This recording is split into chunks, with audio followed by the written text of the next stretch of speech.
Hello, everyone. Welcome to Jamaica 411. Thank you so much for joining me today. I'm your host, Michelle Stern.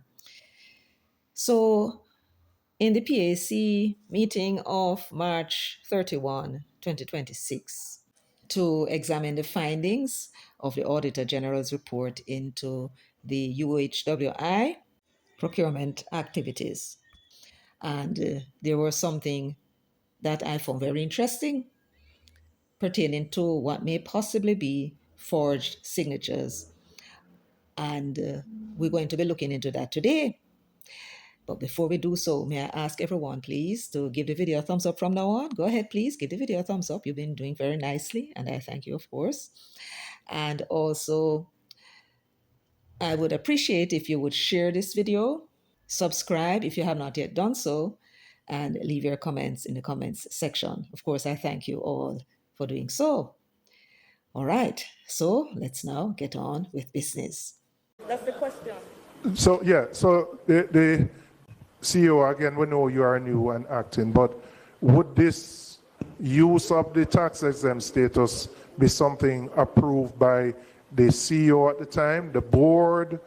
Where in the chain of authority would this have been done?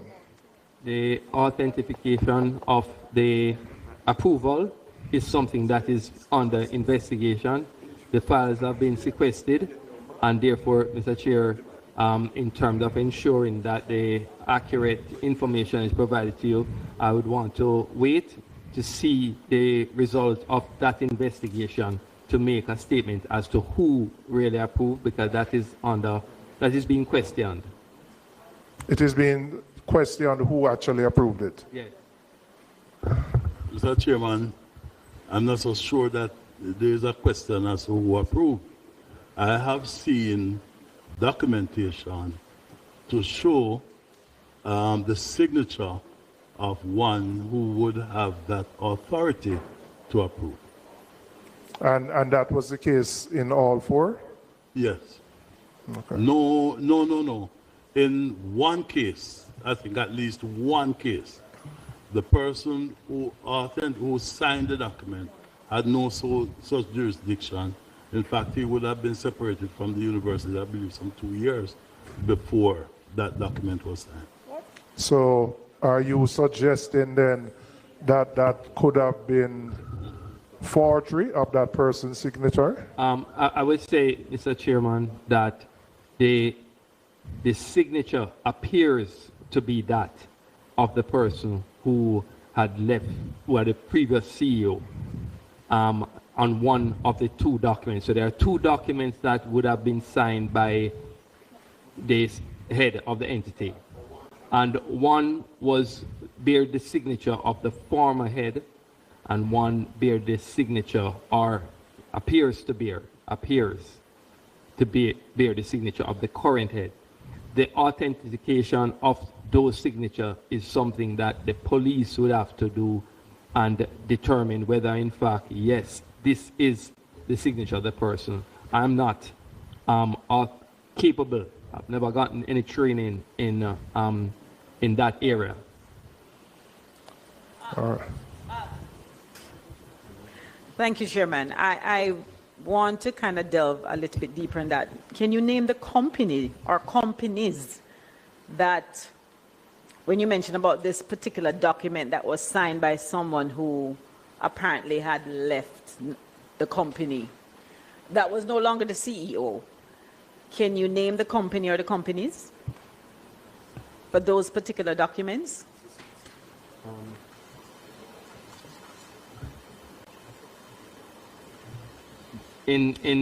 I know I have the document for one of those companies. And which company is that? The name of the company and that item is the same one related to the dialysis machines. And which company is that? That's Jack then. That's Jack then. Is there a similarity? I want to find out. There are two instances. There are two instances where the signature appears and the person who supposedly had signed that. One of the two signatures. One of the two signatures, the person was no longer. Yes. appears to be the person who no longer works there. So it was possibly forged. We don't know. I or- don't know. That is why I've said that alleged, and it's, I don't know. I can't. The police will have to determine that. Yes. So for clarity, the two companies where the UHWI exempt form was signed by the former CEO who had demitted office in 2022 was private company number 1 and private company number 2. We know that private company number 2 is Jack Them, right?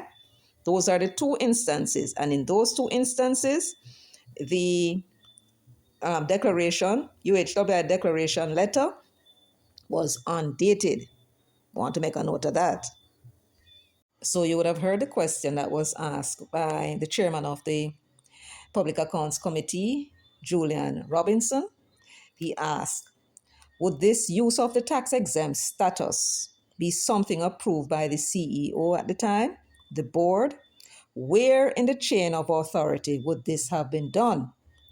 Now, I can tell you from now on, it is the CEO who would have signed those declarations, right? They are the ones, and I say they are because it's more than one. They are the ones who would have been authorized in the customs ASICUDA system to sign these declarations on behalf of UHWI. And having signed them, the customs would then accept the declarations as legitimate and approve the tax exemption.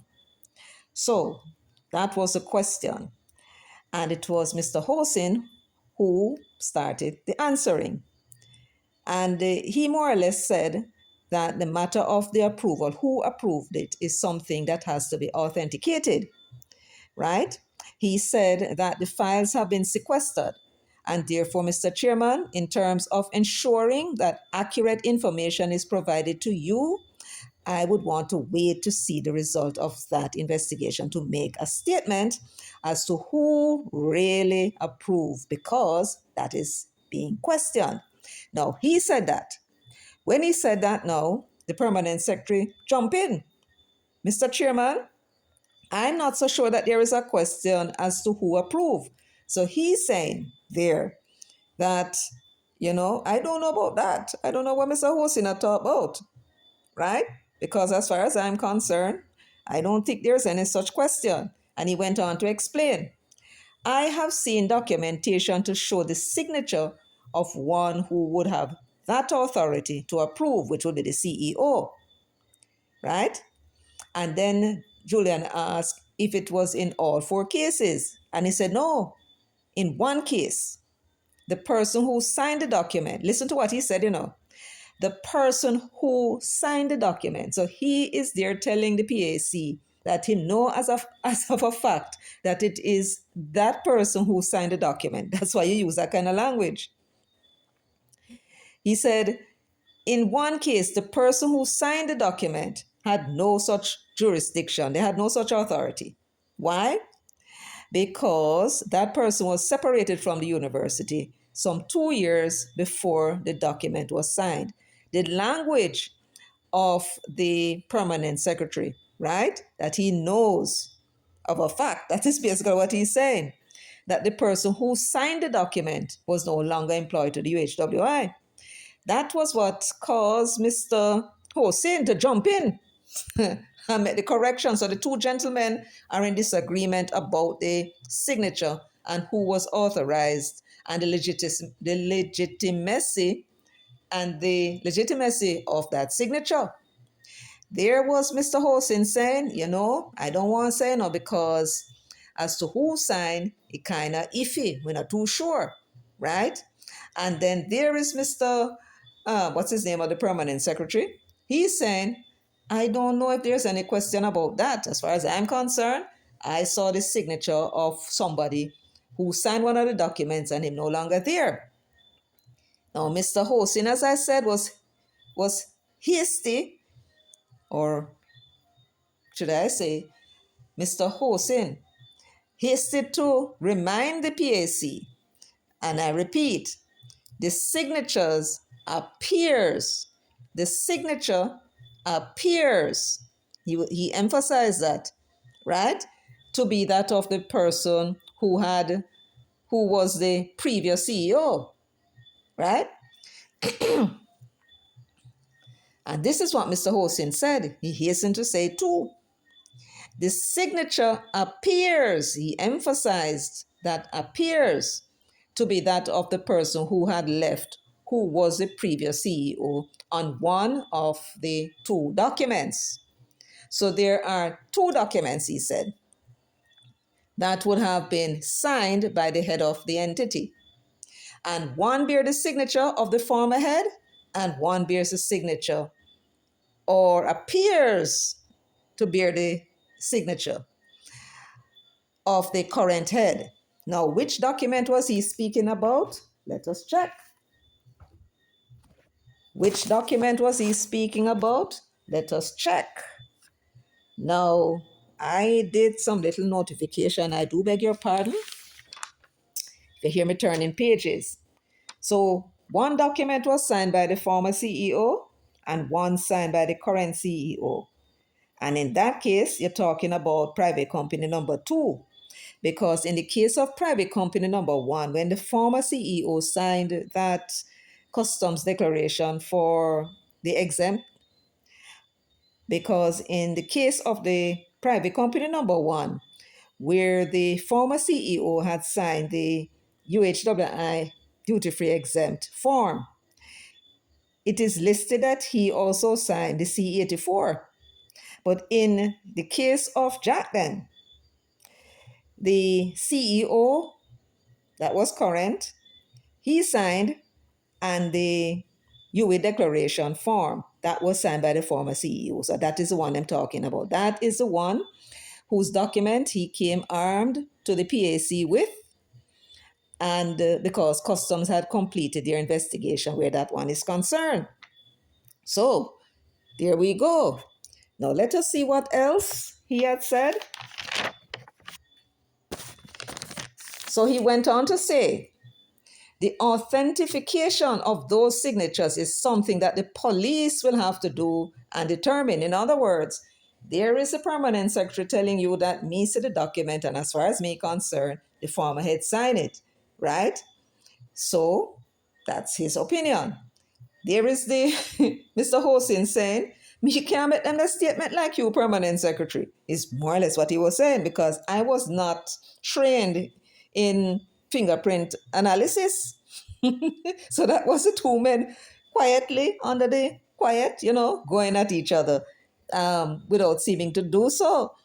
So the CEO, the acting CEO, Mr. Hosin, was making them know in the PAC that, listen, I can't come tell you about who signed. And I saw the signature off because I am not a fingerprint expert. The police is. So only them alone can tell you whether or not the signatures are real. And I am going to tell you, my friends, that if you look at the body language of the acting CEO and look at his eyes, them look a little crafty. When I say look a little crafty, as if them know something and them don't want to say nothing yet, and them don't even want to breathe it, lest the MP them and the members of the PAC start questioning him and put him in a problem. Yes, I think the acting CEO, Mr. Hosin, knows something. And guess what? I think we found something right there in the Auditor General's report that the Auditor General seemed not to have noticed. Didn't matter, because she did recommend police to investigate. But when we were looking through it ourselves, we never noticed it either. It is when them drop the hint about the possibility of forgery that we start to look on the thing again more closely. And then, bam, I spotted it.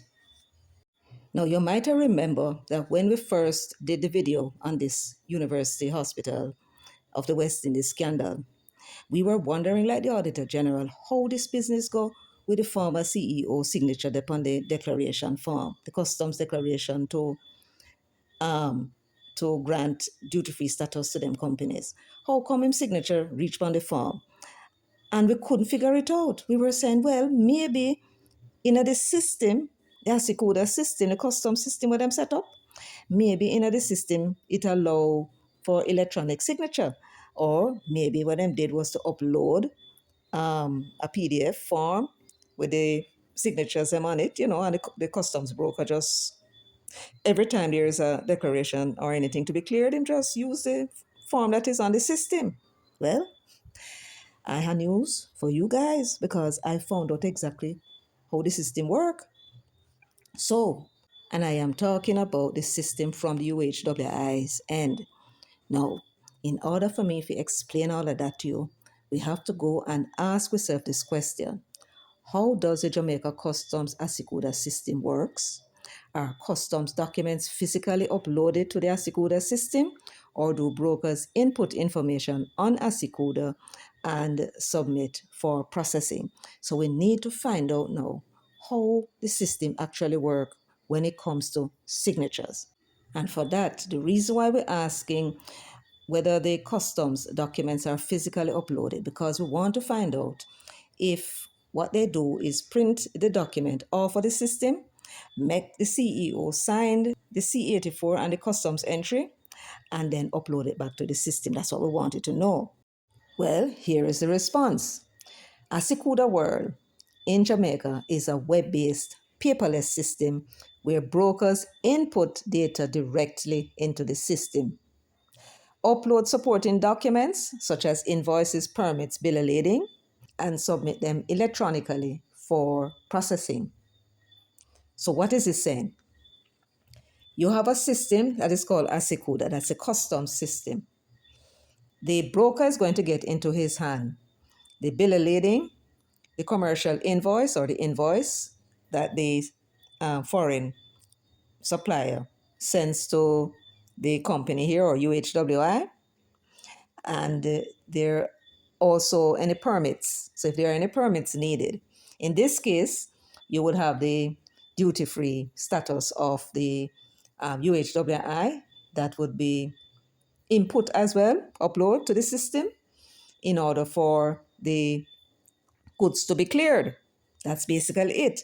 And what they're saying is the broker sit down before the computer and type in the information from the bill of lading and the invoice. So the C84 asks for certain information and then just type it in.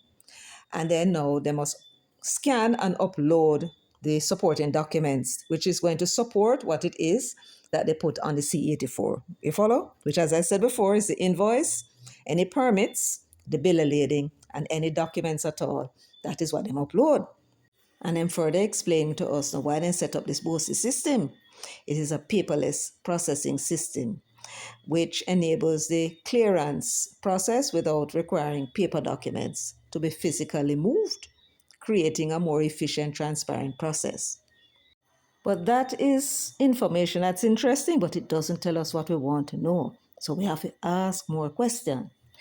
When an entity which has duty-free exempt status imports goods, is the declaration required to bear the physical signature of the authorized person, or can the declaration be computer generated with the authorized person's digital signature? So we want to know whether or not the law says that if you're going to be using your tax exemption declaration, you must physically sign it, or you can just upload the document to the system and keep using it with the signature on it every time you're going to declare.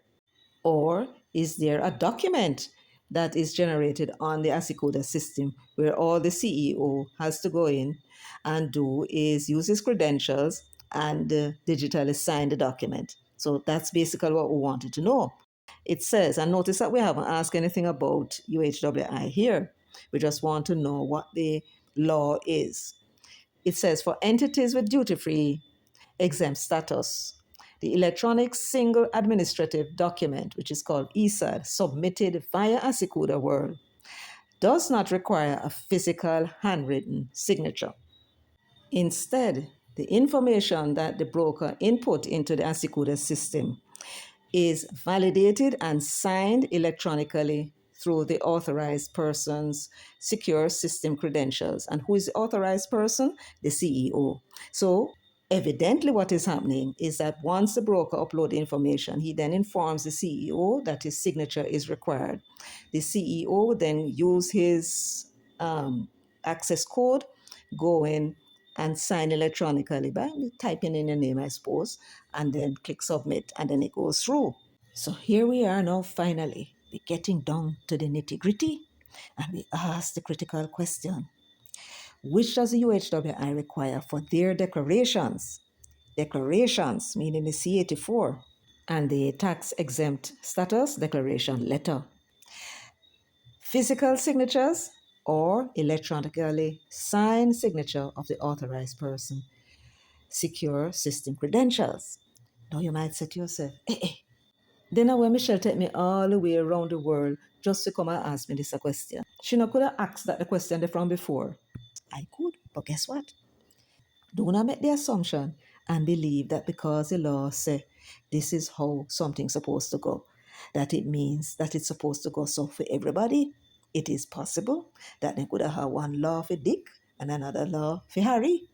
So we had to make sure we know what the law says, and when it comes to the UHWI, what it says about them. Is it different?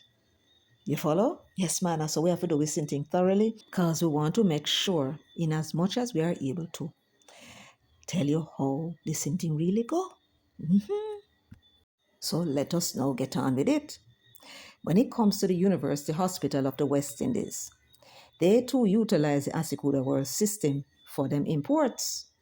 What does that mean? The primary goods declaration, which is the ESAD, that's a customs entry form that the broker fills out online, is authorized via secure system credentials rather than a physical signature. So we established that. Good. However, for entities like UHWI to use their tax exempt status is a different story. Specific documentation and authorization protocols apply. What's that? So the first protocol is that the declaration must be authorized. It says, systems credentials. When an authorized custom broker or UHWI staff member, which would be the CEO in this case, validates a declaration in Asikuda, this electronic action has legal standing equivalent to a physical signature. Now, we know based upon what the Auditor General has reported that the C84 was signed by the CEO. So it is not the customs broker, it appears, that does the signing off, but the CEO. So he would have used his access code, which would have been provided by the customs department, to access the Asikuda system. Then he would enter the system and electronically sign the document. See? Yes. So that seems to me to be the first protocol. And then went on to talk about the audit trail. The system, that is the Asikuda system, creates an automatic audit trail linked to the unique user ID used during submission, ensuring transparency in who authorized the transaction and whose unique user ID they're talking about. The CEO, because he's the only one that is authorized to sign on behalf of the UHWI those customs documents. So the broker inputs information, but it is the CEO who signs off on it. Then at the end of the signing, he is the one who submits the document for processing. So him can come back and say, when it all goes so, that boy, I know me, unless he's going to argue that somebody broke his code and got into the system. That's the only way he could get away with that. Follow me? Yes. At last we reach, yes, my people, we reach physical signature requirements and them having a bracket the word exceptions. So this now is part of the specific documentation and authorized protocol that the University of the West Indies Board of Directors, I would assume, set up as to how it is they're going to be dealing with the clearing of these matters. Checks and balances seems to me to be what the system is all about. Well, let's read on. Let's see what it says. Now, while the declaration itself is digital, Physical signatures are still required in these specific instances. Authorization forms, the C-73 form, which is a form that authorizes a broker to act on behalf of the importer when them dealing with the Assecuda system. Now it says the C-73 form used to appoint a customs broker must bear an original physical signature and stamp from a UHWI official and is typically valid for 1 year. You hear the process? You hear that process? Now, you do remember that when it came to Jack Dent's import of those dialysis machines, among other things, it was not the UHWI's broker. It was a different broker who went into the UHWI system and upload the information there. And remember something else too. The CEO did say, no UHWI that had facilitated that transaction. And we soon come to that. Yes, man. Very interesting, Very interesting indeed, the things that we found out. And I need you to make special note of this because this is a bombshell. So now we want to know if the tax exempt document must be signed also. Let me read what it says here. Supporting exemption documents, internal hospital approval letters, or specific tax exempt certificates may still require a physical signature and official stamp from an authorized executive like the CEO before being scanned and uploaded as a PDF into Assecuda. So there is your answer. Finally, we reach the tax exempt certificate or the tax exempt letter that is signed by the CEO has to be physically signed and stamped with a UHWI official stamp, then upload into the system either by the broker or the CEO. And then the CEO sign the customs form and send off everything to be processed.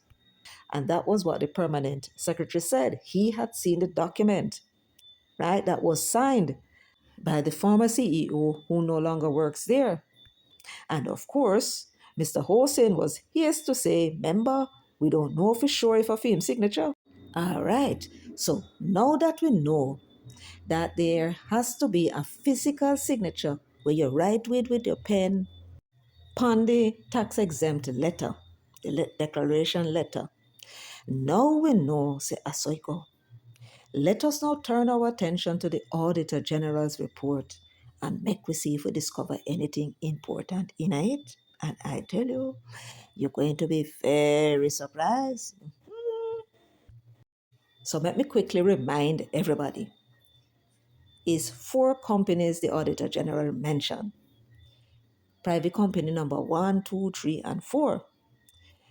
In the case of private company number 3 and 4, those items were indeed purchased by the UHWI from the private companies and then have them in a them store. Yes, first thing. The next thing is when it comes to private company numbers 1 and 2, them the same thing they never reach in a UHWI store because it never buy for UHWI, it buy only for the use of them private companies. So at them the two there, we need to focus with IPON. We need to know is who sign off on them. Who was the CEO who signed the customs entries on the Assecuda system and who it was that upload the tax-free exempt letter, sign it, stamp it, and upload it into the system. And when we say who, we're talking about the former CEO them. Make we investigate and find out. Let us begin by looking at private company number 1. And this company had imported laundry equipment on 3 different occasions. The first one was December 28, 2023. Then they imported again May 21, 2024. That's 5 months later. And in December again, December 12, 2024, they made them final importation of laundry equipment. Now, the laundry equipment was not the property of the UHWI. They never bought it. And when the Auditor General saw this import and the use of the duty free status, she began to ask questions. She saw where the UHWI even went ahead and paid $1.9 million in additional customs charges. So she wants to know where is the invoice, where is all the documentation pertaining to this, and none was forthcoming because the equipment never came to UHWI, and yet UHWI appeared. Now, when the former CEO, I understand that the PAC announced, congratulations to the PAC, that they will be requesting the presence of the CEO. So when him come now, hopefully we're going to hear an explanation for this because me have a little idea as to why it is, but me not speculate because there's no evidence to back it up. But the UHWI seem to have been involved in the importation, but it was not for them. Now, how did that go now? So for the first import, December 28, 2023, both the C84, which is on the ASICODA system, and the UHWI's letter, tax exempt letter, was signed by the former CEO. Remember, he had resigned from the job in 2022. Remember that these items were imported under the 23th wing. Unless him gone over there gonna work. The question is, how is it that for him name sign on with his credentials to the C84 and how him name end up on the UHWI duty-free letter? Remember, it has to be a physical signature on the tax exempt letter. And the credentials, his user ID and password is what would have been used in order for him to be able to sign the C84 on the ASICUDA system. Now there's two possibilities. One, that is him do it, or two, that somebody else do it. That person would have had to have his credentials, and I do believe he's going to be before the PAC. And if he is, I hope the chairperson or somebody there ask him if he had shared his credentials with anybody. And if him say nay, then they should ask him if he has any idea how anybody could have gotten his credentials and who him suspect and whether or not him reported the matter to the police. Outside of that, customs will have to do its own investigations because, as it says here, every person that is on the ASICODA system has their own unique credentials. And they're not supposed to share them unique credentials and the password with anybody else. They're not supposed to do it, right? So sharing or reusing passwords is a violation of the ASICODA World User Agreement, right? Now, what would happen when the new CEO came on board? What should happen once they are alerted that there is a new authorized person? It says here, instead of giving the login, so they're not going to give you the login of the old person. What the customs agency would do is either revoke or deactivate the former employee's access and issue new credentials to the newly authorized person. So now that we get the picture, private company number one, they imported some laundry equipment December 28, 2023. And the broker, which is the customs broker for UHWI, would have input the information into their ASICODA system. And then somehow or the other, the former CEO credentials is used to sign off on the document. And then when it came to the letter from the UHWI, it is the former CEO's name upon the letter, signed, sealed, and delivered. Now, it is very important for us to remember that that letter was undated. Yes, undated. So it seems to me that it is the customs broker, the UHWI's authorized customs broker, who have some questions to answer. He may be able to tell the police something about Wagwan Deso. Yes, he might have some information or Maybe when he go back, go look him, see it and say, but tap. Well, go on, yes, so. Yes, man. So he might well have something to tell the police, hopefully. Now, when you look at the second import, that took place 21st of May 2024.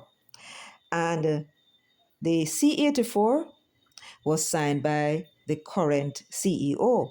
But here's the thing. The tax-exempt letter was signed, they said, by the CEO too, the current CEO. But that letter was undated. We now turn our attention to the third occasion when private company number one imported items using the UHWI duty-free status. That was dated, and make notes now, get your pen and paper and write it down. It was dated December 12, 2024. The C-84 was signed by the current CEO's credentials. Listen to this. But the current CEO's credentials was also used to sign the tax-exempt letter. Well, guess what? This time it had a date. Please do everybody make note of this date.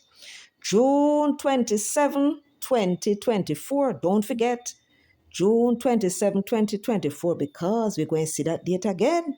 But for the record, make we read what it says. In addition, a declaration letter dated June 27, 2024 from UHWI bore the name and signature of the current CEO. The Custom C-84 declaration dated December 3, 2024 bore the name of the current CEO. So, for him credentials was used, but this time around, a date was on the declaration letter. Now, what is the significance of that? You must be wondering to yourself. Well, make we continue with investigation. And the first thing we notice in the investigation is how far apart from the time when the letter was written, June 27, to when the declaration letter was used in December. Very fishy. Let us go and look all the same and see what we find out. Now, let us turn our attention to private company number 3. Remember, they were the ones that had imported the cups and dishes that the university have in them storeroom. They don't use them yet, but them have them. So that is legitimate. And we say that they are legitimate because the tax exempt declaration states that the items were imported by the UHWI true for its own use true. So that is what made it legitimate. So the Auditor General said when she reviewed the customs declaration document that was dated July 18, 2024, make a note of that, please. July 18, 2024, she found that, let's see now, it was a private wing that had imported it and so on and so forth.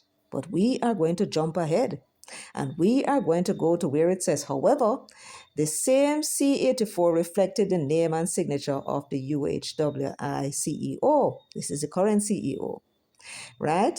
Who declared that the information provided in the document and any continuation sheets was true, correct, and complete. Listen to this part. Also, the declaration letter from the UHWI dated June 27, 2024, that supported the tax relief stated that the goods imported were intended solely for UHWI's use, and it was. And here is the bombshell. This June 27, 2024 declaration was generated to clear duty-free the cups and the dishes that came in 3 weeks later on July 18, 2024. Let me repeat myself.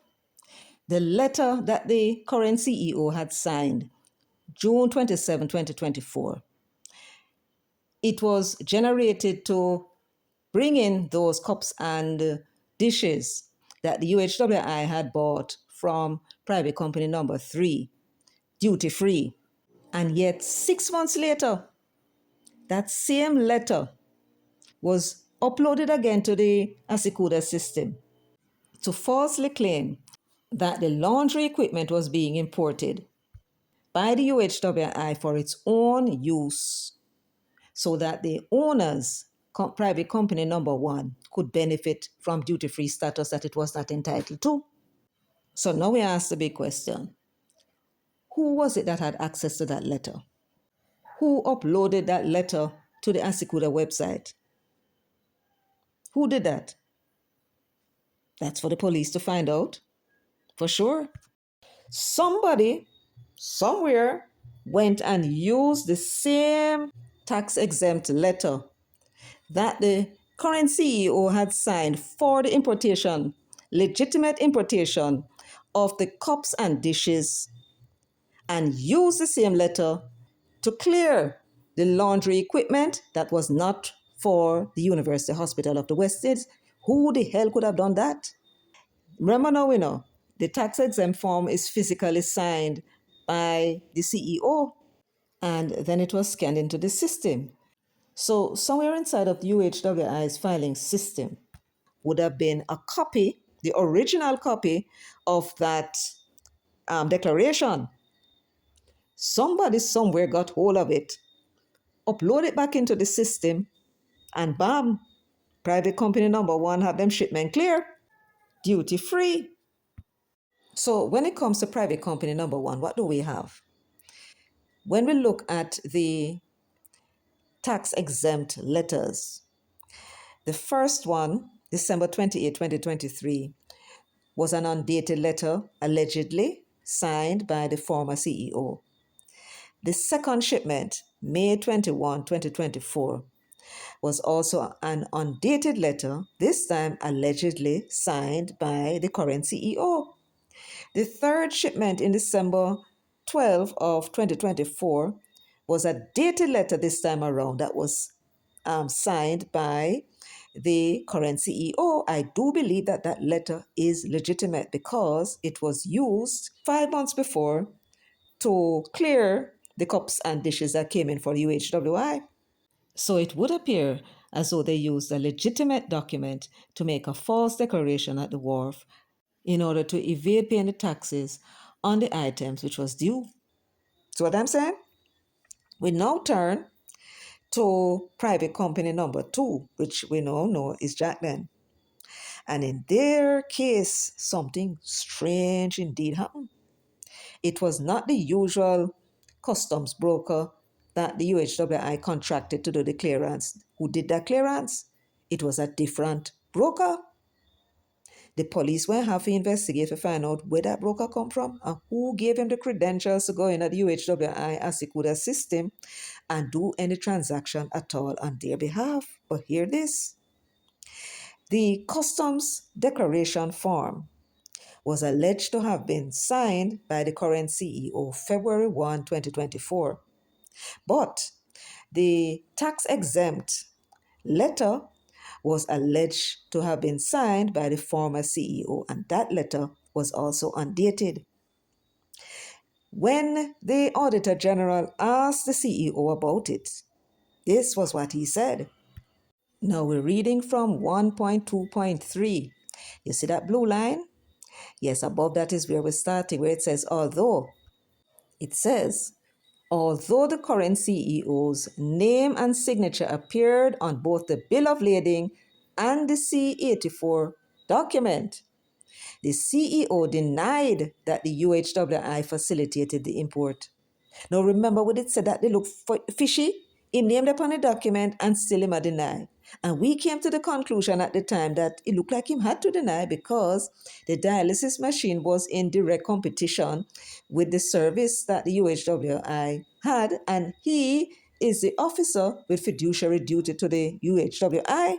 And that is true. But having been caught with your hand in the cookie jar, why deny it? Now we know why him denied. Because he may well be innocent. No know not about it. He may not have been the one who signed the document on the Asikuda system. The question is, how was his credentials then used? Remember what Mr. Hosen, the acting CEO, told the PAC, he said that the transaction took place outside of the UHWI. Them never know about it until the Auditor General buck it up. And I think there was a leak. And remember, it was not the UHWI's contracted broker who had dealt with it. It was another broker. So the duty-free status was used in the Asikuda system. And nobody apparently, is what they are saying, at UHWI knew about it, including the current CEO. His credentials was used to sign the C-84 on the system. But it was the former CEO's credentials that was used on the tax-exempt form. It was undated, it was stamped, sealed, and delivered with the UHWI's seal. And it would have to have fresh ink on it. Can't be a copy. Or it should not be a copy. This time around, though, I don't think the authorized custom broker of UHWI can help the police. They're going to have to find that customs broker that UHWI never contract and quiz them, find out how the hell them get into the system, who put them in the system. Them have to go check the customs C-73 form to see who authorized it. A whole heap of big thing this, Hey, this look like a prison walk, prison. And Mr. Dennis Gordon, who is telling us that he never had anything to do. He wants us to believe, assume, that he wanted to import some dialysis machine, $40 million worth of it, and go give it to some junior smaddy for spend them the kind of money in them company. Nothing can go so, Mr. Gordon. Nothing can go so. Who was it that authorized the purchase of the dialysis machine in your company? Who could have authorized the spending? Who drew the check? You knew about it. So you must have made a decision. Is this you want? And you must have signed off on it. Who is that broker, Mas Dennis? Who is that broker that facilitated you being able to use the duty-free status of the UHWI to import those items, the dialysis machines and the other stuff, duty-free? Who is that broker? Because he paid the additional charges with a credit card. That's what the Auditor General reported. So, presumably he was getting paid. Who was paying him? Mas Dennis, this look like problem for you, my son. Problems.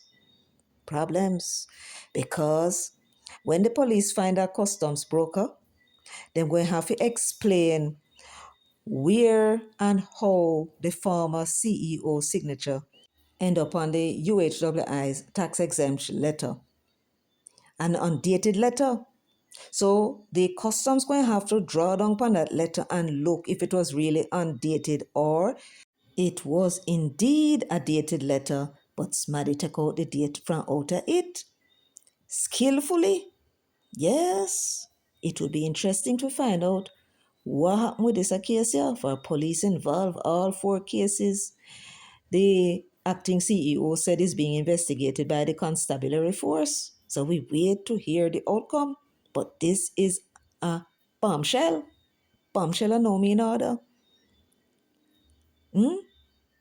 Them take the letter, the exempt letter that was used to clear the cups and the dishes for UHWI and use it to clear the laundry equipment for private company number 1. Problem that, big problem. And no brother Dennis one in a problem, them in a problem too. Big problem.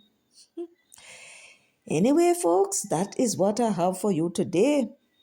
So this matter of it looking like some fraud take place and some forgery might have take place, the police them looking into it, and it is very doubtful that this matter will be closed without we hearing somebody get arrested.